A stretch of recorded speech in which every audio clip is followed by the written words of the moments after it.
Hi, I'm Tom Lydon, and welcome to the Bangers Only podcast. Life is short. We've got to keep things simple. Use your time to focus on what's important. That's what Bangers Only is all about. In this podcast, I talked to a tequila expert from Miami. It was great. Lively discussion. We talked about supply, demand, quality, distribution. We also talked a little bit of intrigue that's going on in the tequila business, too. So if you're interested in tequila at all, you'll get what you need from this podcast for sure, ensuring that you'll know the good, the bad, and even the ugly. And most importantly, you'll know what tequila you should stay away from and what you might order Saturday night when you're going out for dinner. I hope you enjoy this episode. Here's my interview with the proprietor of Craft Cartel, Richie Monas. Welcome to the Bangers Only podcast, where Tom Lydon and his band of experts make money talk exciting. Here's your host, Tom Lydon. Hi, welcome to Bangers Only. I'm here with Richie Monas, who's the founder of Craft Cartel. Richie, welcome and thanks for being here today. Appreciate it. Yeah, thank you for having me. I appreciate it as well. Hey, It's always good Richie, to talk start a tequila. little bit about your business. You have a mobile, high-end bartending service in Miami. I mean, man, I bet you've got some stories. Yeah, so basically, I got married almost 11 years ago. Actually, it was 11 years ago now. So I went through that process of like planning for and more importantly, paying for a wedding. And then all my friends were getting married at that time as well. So I was just like at the time in my life where I was going to a lot of parties, a lot of weddings. And budgets would always change. Some of them were more high end than others. The food was more decadent, the venue was more decadent. There was always one commonality, which was like every time I would go to the bar, it was a single file line, plastic acrylic bar, Amstel, Heineken, vodka soda, Jack and Cokes, the basics. And I come from a craft cocktail world. So for me, it didn't make sense. People were spending all this money. There were so many high end offerings, but not from a bar catering perspective.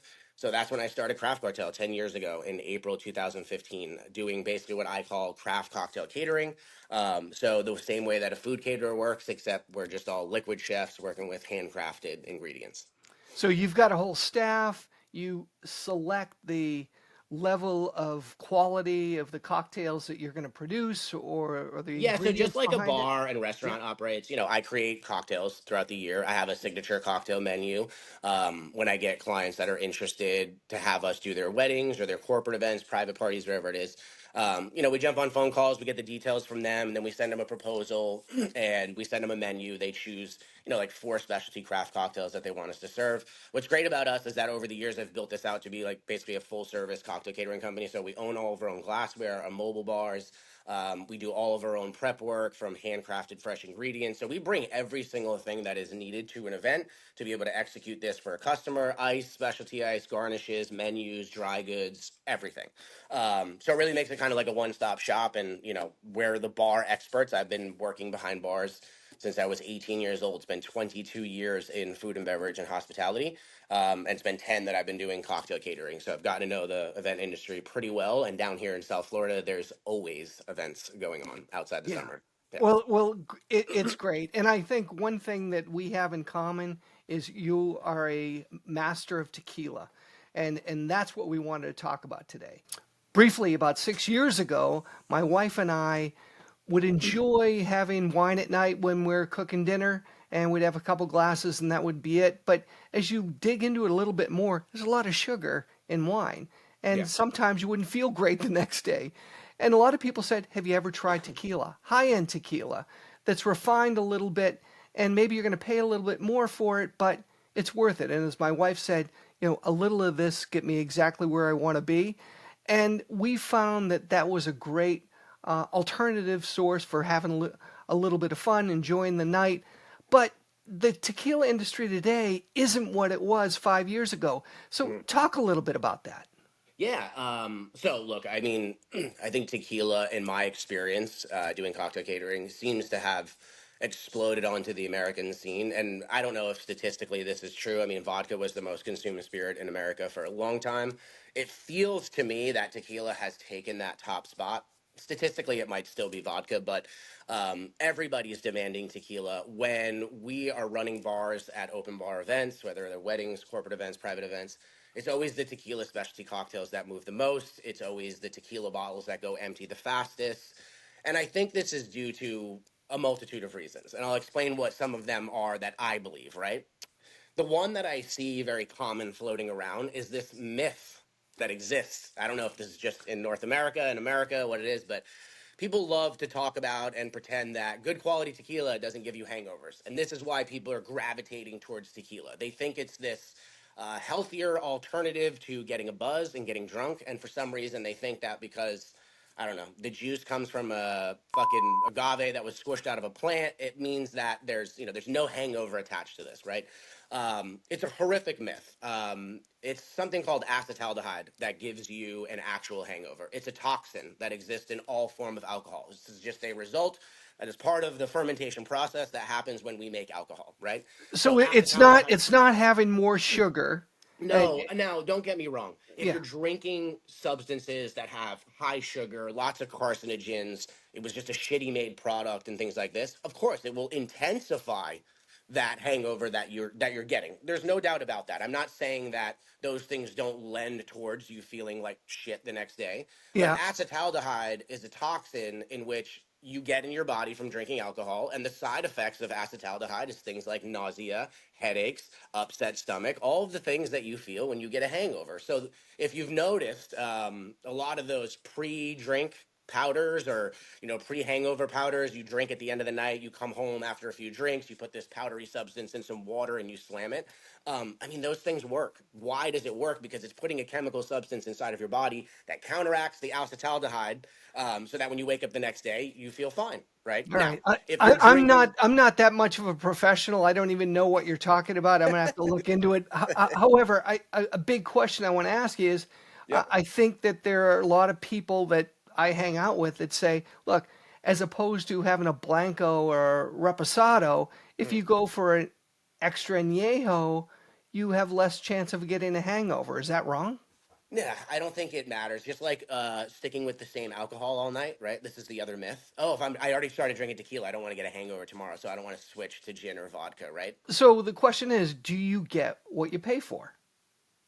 Yes and no. If you know what to buy, most certainly, right? I think that, this goes back to your question before about the explosion of tequila. I really think that other than this whole, I don't get a hangover thing and it's more pure to drink, there's this celebrity driven aspect, right? And I believe it all really starts with like Casamigos, right? Like George Clooney and his buddies start this tequila brand really just to make good tequila for themselves, hence the whole name Casamigos. But eventually, they have to start producing it, moving it through distribution, and selling it to the mass market. And when that sells for $1 billion, it's kind of like, the church bells go off, right? Like the alarms go off, and everybody who just has a name and a likeness, and then everybody who's, an investment firm of some kind pairs up with somebody with a name and likeness and says, "Hey, we got an idea. We want to start this tequila brand. You're going to be the face and the voice of it. We're going to put your name behind it, use your name and likeness to market it." And what happens? Basically, what you're saying is tequila is a big business. We want to touch on that for a little bit. Yeah, Um, let's talk about who owns most of the tequila production, that type of thing. Because this isn't made in the U.S. right. It's made in Mexico, Yeah, and there's a lot of shady stuff that's going on down there. yeah, So yeah. so set the stage for us, if you would. Sure. Yeah. So obviously, to be tequila, right, you have to follow some laws, and the most important is that you got to be made in Jalisco, Mexico. You can't make tequila here in America, no matter how much you replicate the exact same process. If your tequila is not made in Jalisco, then it has to be labeled as mixto, right? Nobody drinks mixto. Everybody drinks tequila. So that's number one. It's got to be made in Jalisco. So now what happens is with a lot of the brands, like I don't know the exact number of brands that are out there on the market, but I could tell you that probably about 80% of the tequila brands in the industry don't have anything to do with the physical making of their tequila, right? It's outsourced to what are known as, tequileros, right? Tequila houses in Jalisco, essentially farmers that grow agaves, pick agaves, crush them, ferment agave, and make tequila. So you have a lot of these brands that effectively just become a sales and marketing company. So they'll outsource the tequila production, they will source the tequila, they will buy it from a tequila house in Mexico, bottle it, label it, ship it back here to the States. It goes directly to a distributor and then sent to stores, and we all rush to go buy it, right? This is pretty much what happened. It's not a very difficult process, right? So like if you're a celebrity and you got enough money, coming up with the branding, the marketing, the bottle, all this other shit, and then just going to find a source of tequila is very easy. Where the corners start getting cut is because tequila is a very interesting product in the sense that, yes, it doesn't require a massive amount of aging like something like whiskey does, right?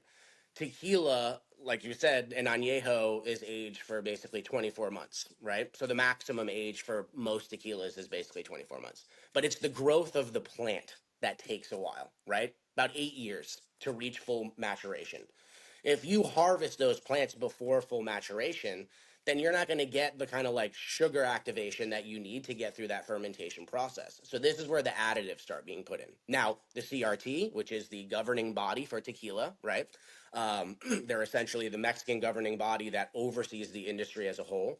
They do allow for additives, right? They allow up to 1% for additives. Those things you start to find in tequila would be things like artificial sweeteners, oak extracts, caramel coloring, shit like this. Yeah, but Now, I mean, let me ask you, yeah, if you've got reposado, you've yeah, got añejo, 24 months, extra añejo, 36 months. It says extra añejo. Are yeah, they still keeping it in the barrels for yeah, 36 yeah, months? yeah. I haven't seen anything that would tell me that the aging like statements on those bottles is completely bullshit. At least when it comes to like tequila. And again, Yeah. there there could be trickery. We don't know. It's not like on an añejo bottle they put 24, right? Like they don't label it with the amount of like months or years or whatever that it's sat in a barrel. That's just the standard. Now I would hope that the tequila makers and the CRT regulates this. I don't see why they would cut corners on that. But the additives, like I said, are mostly to achieve a flavor profile that they know, this is going to sound bad, but they know that the uneducated consumer is going to love this. So, So it's a business. It's a yep, big business. yep, A lot of it's about supply and demand. hmm, The demand, as you're pointing out, I mean, this year we have the statistics. yeah, Tequila is going to outpace vodka in the U.S. as far as sales. yep, Crazy that we're at this point, and it's the job of the owners of these brands to pump out as much as they can because there's this great demand, and also get as much as they can from a pricing standpoint. And they've stretched to the point where, hey, it's more expensive to produce this stuff.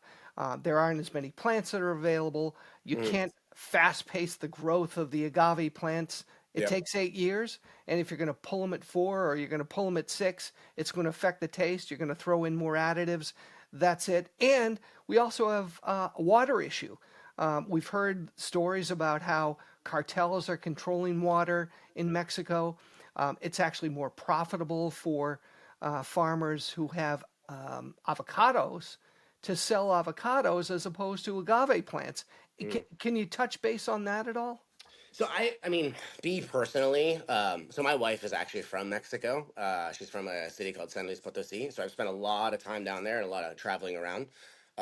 Obviously, you're very aware and understanding of how the cartels, work and operate, and they tend to have their hands in just about anything that has an extreme amount of profitability. So I don't know for sure that that is the case. I wouldn't even know how to definitively sort of back up those claims, but would it surprise me? No, not at all, because I just know how big the tequila industry is. I understand the profitability behind it. You just said it a second ago, like it's about to overtake vodka sales in America, and this is the consumer nation of the world, right? So, like, imagine the amount of money that tequila is producing. So, yeah, I wouldn't be the least bit surprised if the cartel doesn't somehow have their hands in this matter, but I don't know definitively enough. Like with things like additives in tequila and what's going on there, that's something that I'm just more privy to because I Yeah. understand what tequila should taste like. So if you just hand me a bottle and I taste it, I'm not saying that like I have some computer brain and it can immediately tell you what the additive is, but you can tell when things are off. If something's too sweet, if you're getting these heavy flavors that you should not be, if it's not tasting like juicy, just agave forward, then something's off there. There are also resources that I don't think enough people, just the average person like yourself, know exist. I was just DMing with somebody yesterday and they were asking me about a tequila. And I told them, like, you have Tequila Matchmaker, right? Which is this phenomenal website that exists that literally does all the research for you. It has all these experts and connoisseurs that rate different tequilas. And if it's not certified additive free, they don't list it on their website. Yeah. So if you wanted to know if something is at least, additive free and you go to Tequila Matchmaker and you punch in that tequila, if it doesn't even show up, right? Doesn't even have like a nom number or something, then it's, it don't even bother, right? And so I do think that's a great resource versus just shooting guys like me a DM all the time and asking questions. But I'll certainly answer, if Yeah. you do, So So, yeah, I so don't know enough about the cartel thing, but it okay. really would not surprise me. I'd be more worried about, the parent companies that own these brands more than anything. Yeah. I think that what they're doing with the marketing tricks is causing much more damage in the tequila industry. Small brands aren't surviving and making it like they should, and there are reasons for that too. Like the whole tri-state law system and how alcohol has to move once it's produced, right? It has to go right to these distributors. So when Yeah. you were saying before about keeping up with that production, look, I think the industry as a whole would be better off if people could sell their product directly to customers. You wouldn't have to be producing as much, but when you got to feed these national distributors product so that they can keep pushing it out to mass market, like I said, everything just becomes about the money, the money, the money, the money, the money. And eventually you just start stripping away the quality. We Yeah. see this in a lot of things that get mass produced, Okay. tequila Well, or a something else. couple a couple things we just want to Yeah. check off. The cartel thing is a little bit hypothetical. Yep. People are talking about it. Obviously, we don't have any evidence that that's the case. You and I don't want people showing up in our front yards. At That's the, another thing. at the same time, tariffs is something we want to Yeah. be aware of as well. I mean, that could Sure. come in and affect pricing. Yeah. Hopefully that whole thing goes away. But the last thing I think people are going to not buy when they're out on a Saturday night is their favorite tequila. Mhm. So they're going to pay up for it if that happens to be the case. Maybe I'm wrong, but I'm sure pricing has affected your business to a certain degree. Yeah, The absolutely. economy affects your business to a certain degree. I mean, it's all supply and demand, and it's all about the flow of money, right? Yeah, absolutely. Yeah, and it's and tariffs definitely do play a role. I actually put a video out weeks ago when this whole thing was just starting, and tequila was one of the things that I mentioned, right? Tequila and limes, right? Because both of them come from one place. They basically come from Mexico. I've seen those prices spike even during COVID. Like I can remember limes going from 36 a case to $90. I saw bottles of tequila, like handles, go from $40 to 75, $85. And it will happen again. It's absolutely going to happen again. It's ironic that we have these tariffs in place. It's going to hit a product that the American market loves to drink. You're absolutely right. People will pay for it anyway. It doesn't matter. Some bars might just take the blow on that price point. I'm sure a lot of product got moved into the country before the tariffs took place, so I'm sure we still have a little while until we completely feel that. But yeah, I would expect that to play a role for sure. And it sucks because we already have too much shitty overpriced tequila as it Yeah. is, and now we're just gonna have even more overpriced shitty tequila Yeah. on the So, market. all right, let's help the person out that's watched this first 20 minutes and say, all right, you're hitting me where it hurts. Mhm. How do I get through this? And you touch base a little bit on Tequila Yeah, Matchmaker, yeah, and yeah. and there's a Tequila little Matchmaker story is behind that. That you've got this couple, Grover and Scarlett, yeah, that are actually they like tequila. They met like at a tequila bar or something yeah. like that. They Cool got story. married. They actually moved down to Jalisco, I Mhm. believe, right? Yep, And, yep. and tell a little bit about that story. Yeah, so they actually will go to these tequila houses. They will meet the people that actually produce these tequilas. They will see the actual operation, right? I mean, like, you couldn't possibly get enough evidence about a brand than literally going into their operation and seeing it. And if they're willing to show it to you, it usually means they got nothing to hide, right? So that's a big, big deal. And I'm going to tell this very small, quick story. that kind of links to this, you know, like why I respect them and why I understand that their process and what they do by going to these tequileros, it can change the perception. So there's Tequila Matchmaker. I think that's one of the best things and tools out there for as long as it exists before fucking the CRT Yeah. tries to take it down. That's one of your best routes.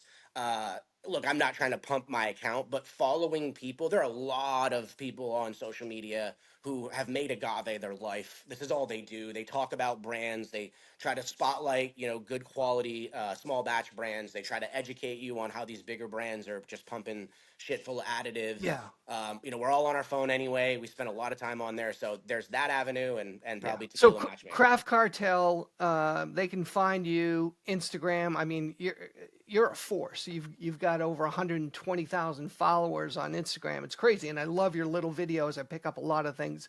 As far as Tequila Matchmaker, I mean, they got into a little bit of trouble down there too. I heard the CRT you bring up, which is Yeah, the regulatory body.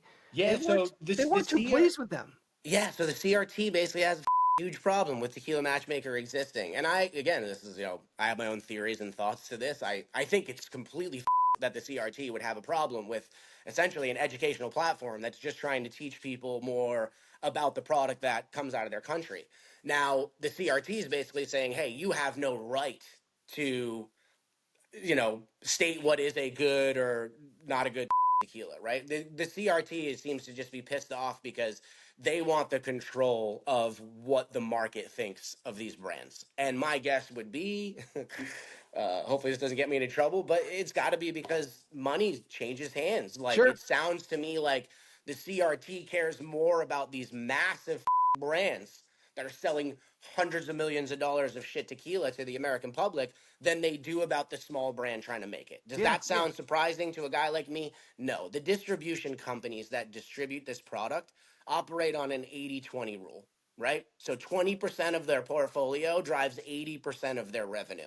So trust me, there's a lot of shit they don't care about either. Like the Yeah. revenue is what drives everything. And in liquor, especially with liquor brands, it's all about velocity.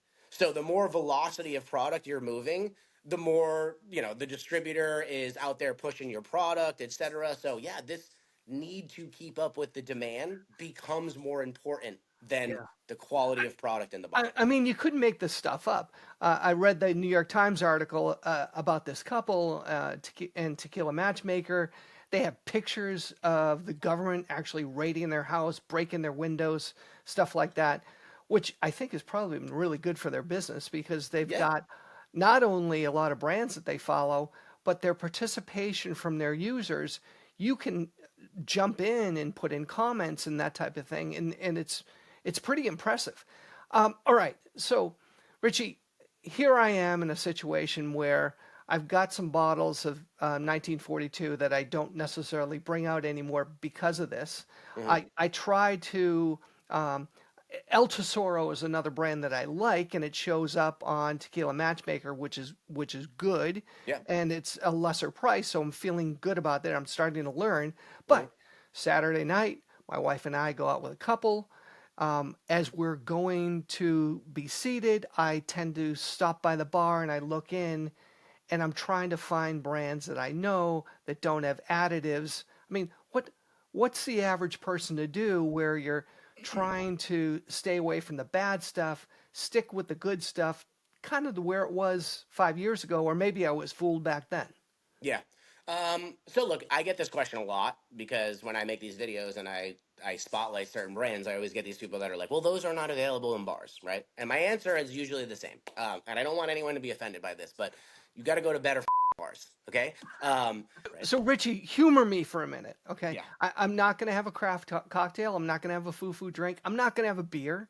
Yep. I'm trying to stay away from wine. Yep. I want a sipping tequila. I'm Yep. at a decent restaurant, Sure. and I'm trying to stay away from the Casamigos and the 1942 and the other brand names that Mhm. we know we should stay away from right now. I mean, is it distasteful to stand up at the bar, ask the bartender, "Hey, do you know any additive free tequilas?" Yeah. Probably, maybe they know it, maybe they don't. Or is it bad just to pull out your phone and get on Tequila Matchmaker and throw in some of the names and say, okay, I can grab that one.